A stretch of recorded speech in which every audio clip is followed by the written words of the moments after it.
O patrimônio cultural em pauta na rádio da Universidade. Momento do Patrimônio. Produção e apresentação, Guta Teixeira e Diego De Vincenzi.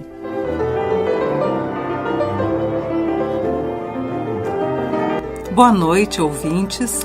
Momento do Patrimônio apresenta hoje o segundo da série de 4 programas com o ilustre historiador e jornalista Sérgio da Costa Franco. Bacharel em Direito e graduado em História e Geografia pela URGS, fez carreira no Ministério Público e aposentou-se como Procurador de Justiça.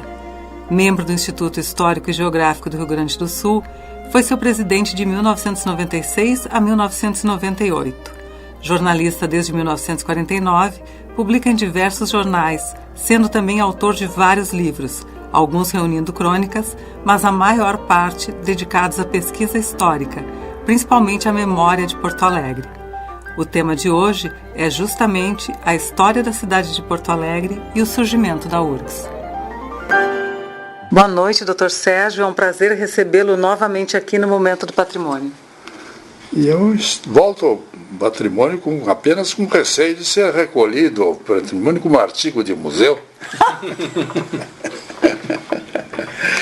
Eu já estou muito velho, já não espero por essa distinção de dar entrevistas e sou naturalmente uma pessoa arquivada, que imaginam até os menos informados que eu já morri. Né? Não, imagina. Quando eu apareço só para provar que estou vivo. Suas obras são muito conhecidas e o senhor continua escrevendo, que é muito importante. Totalmente lúcido, imagina. É mesmo. Professor, passamos para outro tópico, outro tema que o senhor domina muito bem, que é a história da cidade de Porto Alegre. Quem eram os grupos aportados aqui na capital após a chegada dos açorianos que ocorreu em 1752? E nesse processo todo, nós podemos caracterizar a capital gaúcha como uma cidade multiétnica? Como é que se deu esse processo de ocupação? Sim, bom, há um Porto Alegre que é até a chegada dos alemães, que é só em 1824, até então ela não é multiétnica, ela é lusa, exclusivamente lusa e açoriana. Né? Depois, em 1824, há o ingresso maciço de alemães em São Leopoldo, mas eles se estendem em Porto Alegre, que em pouco tempo eles dominam economicamente Porto Alegre. No curso do século XIX, Porto Alegre quase se tornou uma cidade alemã. E, bom, depois ela, no fim do século, começa a receber italianos também, em grande quantidade, né? E aí, com a onda de imigração que marcou o Brasil no fim do século XIX, aí não são só alemães, são italianos, são poloneses, e gente da Europa Oriental, gente de todas as procedências, né? Depois vamos falar até de japoneses, né? Mas já é uma história do século XX. Né? Porto Alegre, de fato, se tornou multiétnica. Né? Multiétnica. Tem gente de todas as procedências, de todas as origens. Professor, Dr. Sérgio, como é que Porto Alegre se torna, paulatinamente, progressivamente, o principal centro econômico, político e cultural do Estado, uma vez que era uma cidade menor em relação a outros locais aqui do estado, como Viamão e Rio Grande? Bom, Viamão, Rio Grande ainda foi grande por bastante tempo. Viamão parou no tempo, né? E ela quase que desaparece com a fundação de Porto Alegre. Né? O primeiro nome que teve Porto Alegre foi até Porto de Viamão. Né? Porto Alegre foi, a princípio, logo que os açorianos se estabeleceram aqui, que é 1752, Porto Alegre nem tinha nome, porque era um vilarejo tão insignificante que era chamado de Porto de Viamão, Porto dos Casais, né?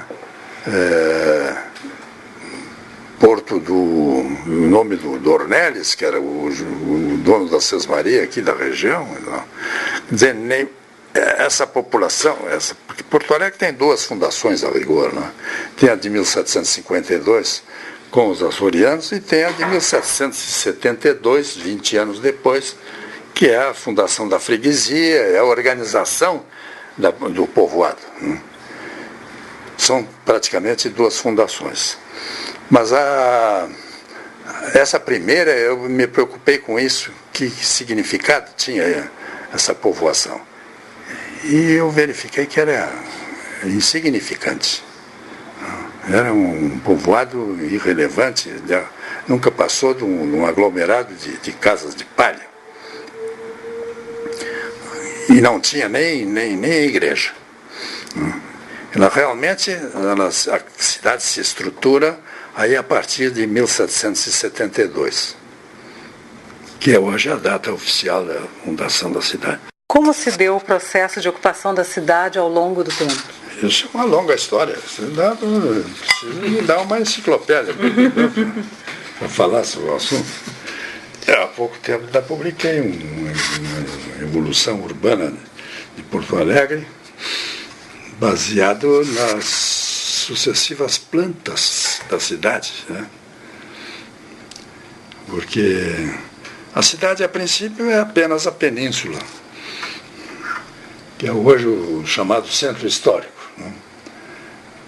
A cidade morria na Santa Casa ali, no alto da Santa Casa, que era considerada, quando estava sendo construída, o Saint-Hilaire passou por aqui e achou que era muito boa posição, porque estava afastado da cidade, né? Livrava a cidade dos perigos de contágio e tal. Dos miasmas. Dos miasmas. Que ficavam pelo ar. A cidade foi assim até a Revolução de 35. A Revolução Farroupilha. Aí então, cercada que ela foi, passou 4 anos sob cerco, a cidade teve a sua expansão limitada mesmo, ali ficou parada no tempo, durante até 1840, quando cessou o sítio de Porto Alegre. Depois de 1840, ela começa a se expandir. Ao longo dos dedos, a cidade nasceu como um leque, um grande leque aberto. Né? Então, aí nasce. Já tinha nascido o Caminho Novo, que é o Voluntários da Pátria. Depois surge a Rua da Floresta, que é a Cristóvão Colombo. O Beco da Aldeia, que era o caminho para Gravataí, que é a Independência e 24 de outubro. Depois o Caminho do Meio, que hoje é a Protásio Alves. Depois, mais além, a Bento Gonçalves, que é a Estrada do Mato Grosso, chamava. Eu conheci com esse nome. Estou muito velho. Fizeram entrevistar uma testemunha ocular da história. Ainda conhecia a Estrada Mato Grosso. E depois vem o Menino Deus aqui, que é o primeiro bairro da cidade. Né? É a Avenida Getúlio Vargas e a Praia de Belas. A cidade se desenvolveu, mas primeiro também muito, enquanto não houve transporte coletivo, não podiam nascer os bairros. Ninguém podia morar muito longe. O centro de interesse era o centro histórico mesmo. Então ela só se desenvolve, os bairros vão nascer quando surge o transporte coletivo. Que isso é um episódio já de 1873, quando surgem os primeiros bondes puxados a burro.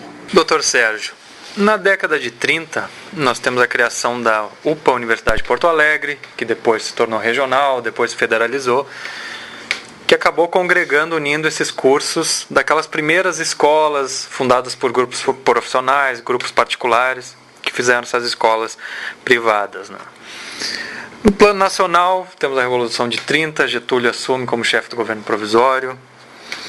No plano local, temos o governo do José Flores da Cunha, foi interventor, governador, que tinha essa ideia de demonstrar, junto com Getúlio, a pujança, a importância política gaúcha no país. E temos aqui no plano local também uma remodelação do espaço urbano na década de 30. Se diz na historiografia que é uma remodelação que já tinha sido programada há décadas anteriores por causa de um plano urbano, de melhoramento urbano do Moreira Maciel, que foi apresentado em 14, não foi efetivado naquele momento, chegou a ser posto na administração do Otávio Rocha, se não me engano, mas chegamos à década de 30 que ele é realmente efetivado. Qual foi o impacto desse processo de remodelação para a cidade de Porto Alegre? Bom, o grande remodelador da cidade pode-se dizer que é o Otávio Rocha, não? Então, depois, Loureiro da Silva foi importante, já na década de 30, mas o Otávio Rocha foi o pioneiro da remodelação da cidade, não? Isso não tem dúvida. A cidade era estrangulada, fechada, só tinha becos. Era, sobretudo, quem abriu a cidade, que reformulou a cidade, foi o automóvel. O automóvel que exigiu a abertura de ruas, de avenidas, porque no plano urbano de 1920 não se andaria de automóvel, né, na cidade, porque só tinha ladeiras íngremes e quase inacessíveis. O Otávio Rocha, o que é que fez? Em primeiro lugar, abriu a Avenida Júlio de Castilhos para dar acesso ao porto. Na época se construiu o porto de Porto Alegre, né? Mas o porto também não tinha acessos fáceis, né? Então daí saiu a Avenida Júlio de Castilhos, que foi uma alternativa a Voluntários da Pátria, né? Nasceu paralela a Voluntários da Pátria, e foi um ponto de acesso ao cais e ao porto. Abriu a Otávio Rocha, a Avenida Otávio Rocha, que era um bequinho ali, era um beco estreito chamado Beco do Rosário. E por causa da igreja do Rosário, que era lá na Vigário José Inácio, né? Mas era um beco muito estreito, pequenininho. E aberto, deu margem a Otávio Rocha, que depois, continuada, veio a Praça Otávio Rocha, nada disso existia. Aquilo tudo era fechado, com ruas estreitas. E a Alberto Binsky também, que deu acesso à floresta. Alberto Binsky emendou com a Cristóvão Colombo. E, vamos dizer, efetivamente rasgou o centro da cidade para o automóvel. Né? E a Avenida Borges de Medeiros, com o seu viaduto. Pode imaginar o que era a inclinação antes da Borges de Medeiros. Tinha ali um beco que se chamava Rua General Paranhos, né? E era extremamente inclinado, né? Subia a partir da Jerônimo Coelho ali, subia até a Duque de Caxias com forte inclinação, uma inclinação de mais de 45 graus. Né? Bom, a abertura da Avenida Borges de Medeiros, que afinal não foi terminada ela foi terminada já muito depois pelo Alberto Binsky, né? Mas ela começou a ser rasgada pelo Otávio Rocha, né? E foi um plano do Otávio Rocha. O Otávio Rocha mereceu mesmo o título que teve de reformulador da cidade, né? De reformador da cidade. Década de 20, 1924. Ele morreu em 28. Né? Ele não chegou ao fim do seu mandato. Ele foi eleito acho que em 26, governou até 28, aí é substituído pelo Alberto Binsky, que era o vice-prefeito, que deu continuidade às obras dele. Né? Bom, então vamos continuar conversando no próximo programa. Boa noite, doutor Sérgio. Boa noite. Apresentamos hoje a segunda da série de 4 entrevistas com o ilustre historiador e jornalista Sérgio da Costa Franco. O tema de hoje foi a história da cidade de Porto Alegre e o surgimento da URGS. Na próxima semana, falaremos sobre o patrimônio cultural de Porto Alegre.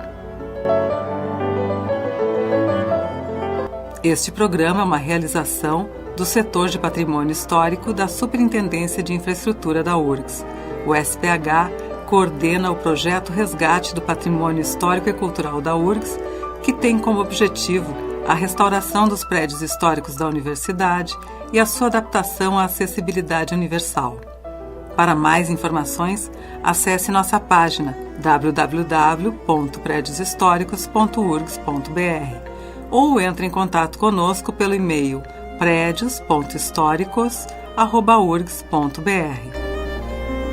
Momento do Patrimônio tem produção e apresentação de Guta Teixeira e Diego De Vincenzi, gravações e mesa de áudio de Jefferson Gomes e edição de Alexandre Costa.